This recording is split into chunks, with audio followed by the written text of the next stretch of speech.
Du hast aber einen schönen Ball. Este plano sigue poniéndome los pelos de punta. Una simple sombra proyectada sobre un cartel de busca y captura convierte a Fritz Lang en un maestro de lo visual. Un asesino en serie que se muestra impune, capaz de secuestrar a una niña justo frente al anuncio donde se le busca. Con un solo gesto visual, Lang aterró a toda una generación de espectadores. Inspiró obras como Psicosis, El silencio de los corderos o Seven. En apenas 8 minutos, Lang nos presenta un asesino, un pueblo paranoico y paralizado por el miedo, y nos hace presenciar un crimen, sin que lo veamos al mismo tiempo, convirtiendo además por primera vez el sonido en protagonista, indicando la presencia y la ausencia, la vida y la muerte. Todo en tan solo 8 minutos. Hoy analizaremos la escena de introducción de M, el vampiro de Düsseldorf, del genio Fritz Lang.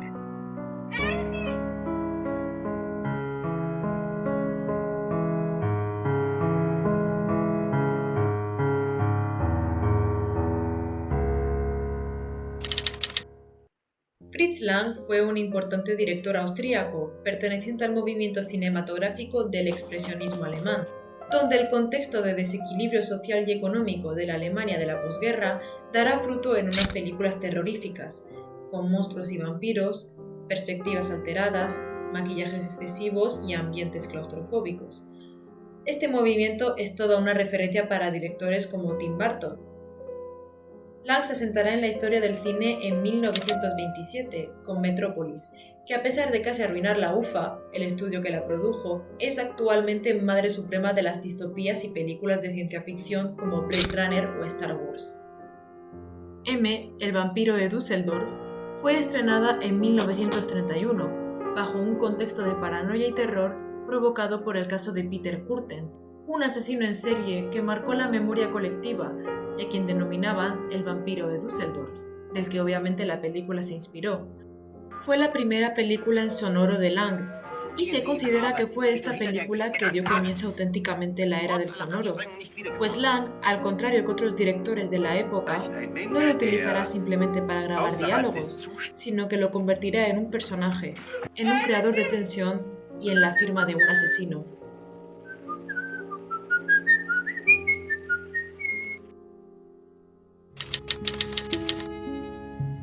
Gracias a este contexto podemos entonces entender por qué Lang comienza la película con una pantalla en negro. Nos está invitando a escuchar y no a ver. Para después, con un fundido de entrada, presentarnos a unos niños jugando al pito pito gorgorito, pero con un cántico mucho menos inocente. Solo espera un poco que el hombre en negro vendrá con su hacha.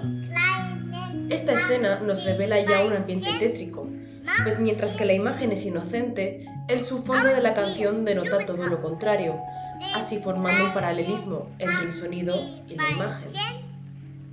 Ambos combinados nos introducen el contexto inicial de la película. Hay un asesino de niños suelto y estos no son conscientes del peligro que acecha. De ahí la idea del pito pito gorgorito, de aleatoriedad, de peligro imprevisible. Este foreshadowing o presagio es indicador de la omnipresencia de este asesino, transformado por la inocencia de los niños en un mito, como con el hombre del saco o el coco, figuras asustadoras de niños y argumento para que estos obedezcan, que son convertidas en un peligro metafórico. Sin embargo, toda leyenda es correlato de una realidad. Y cuando con un movimiento de cámara subimos a uno de los balcones, donde una adulta les implora no cantar esa horrible canción, nos damos cuenta que este hombre de negro no es un personaje infantil ni una leyenda, sino una realidad, de la que los adultos tienen miedo. Luego se nos presenta uno de los personajes claves de esta escena, la madre de Elsie, la próxima víctima de este asesino, que cuando abre la puerta, un traveling hacia adelante nos lleva hacia ella y su hogar.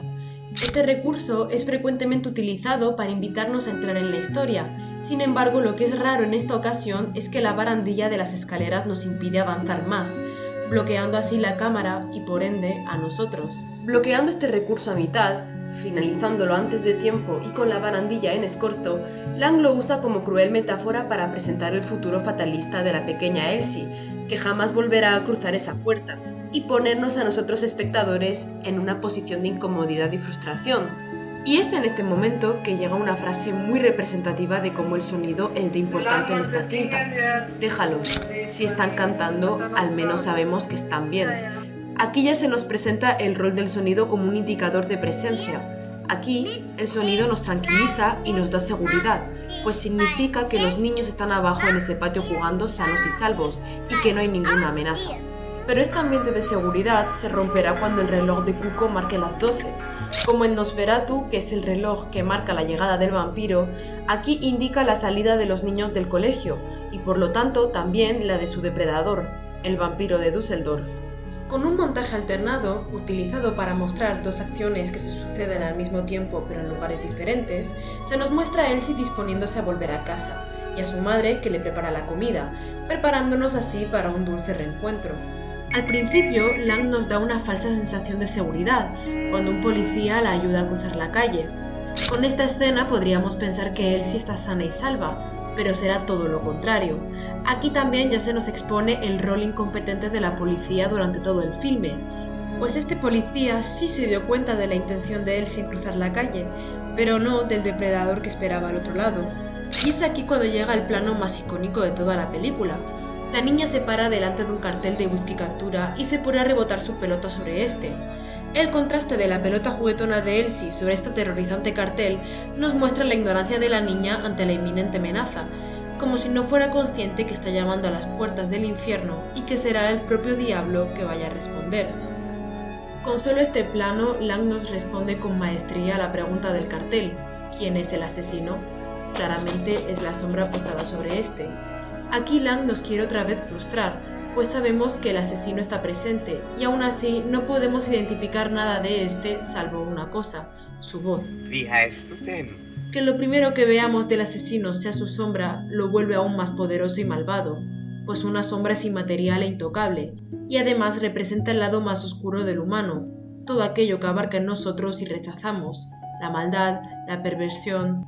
Y que la voz y la sombra sean síncronas da autonomía a esta última, algo propio de un director que proviene del expresionismo alemán, donde las sombras son una fuente de inquietud y protagonistas en los filmes.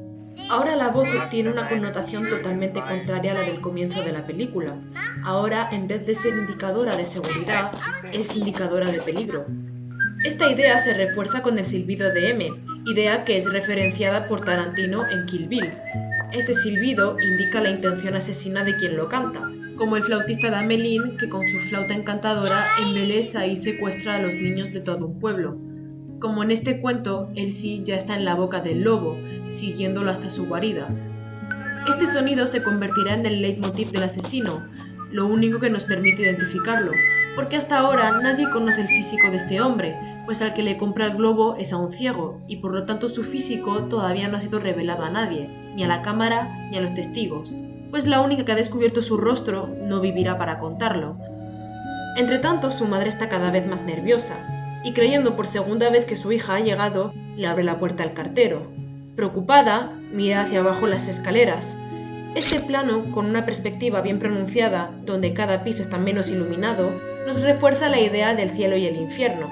Como en el filme de Hitchcock, las escaleras aquí son símbolo de vértigo, de angustia, con un plano en picado que nos hace inclinarnos hacia adelante, intentando revelar si la hija la subirá o no.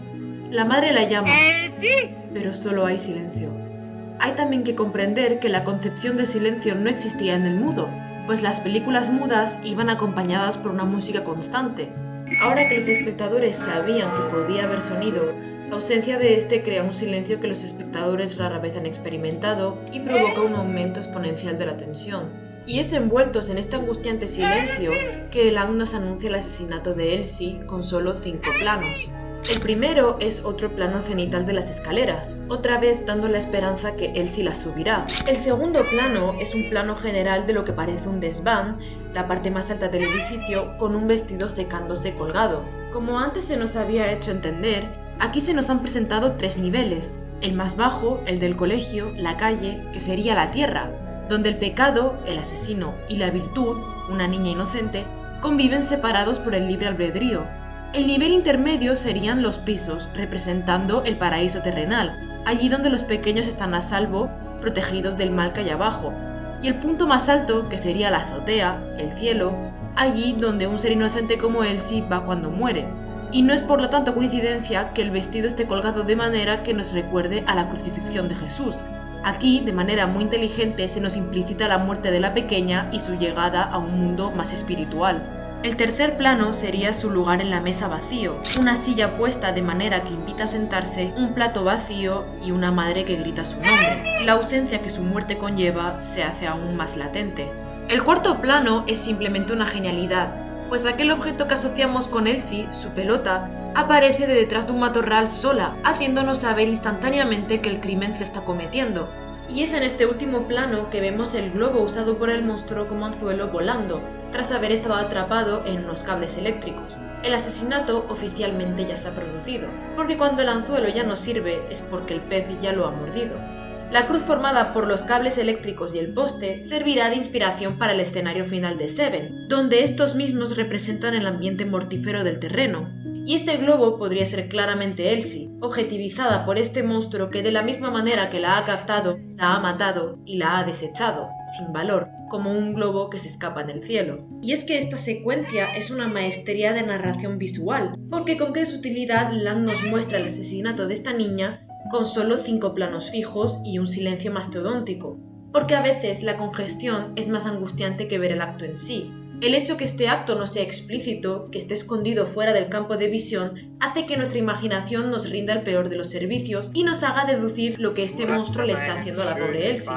Y es así, con esta secuencia de 8 minutos, que Lang da comienzo a su primera película en sonoro, pero también la verdadera era de esta revolución, donde este se convierte en un personaje más y no opaca el trabajo visual que una película tiene que tener. Es por eso que a mí esta película me parece súper interesante analizar, ya que nos permite entender cómo lo visual siempre nos puede dar más información que lo sonoro. Si os gustan este tipo de análisis, no dudéis en apoyar este vídeo y nos vemos en la próxima sesión.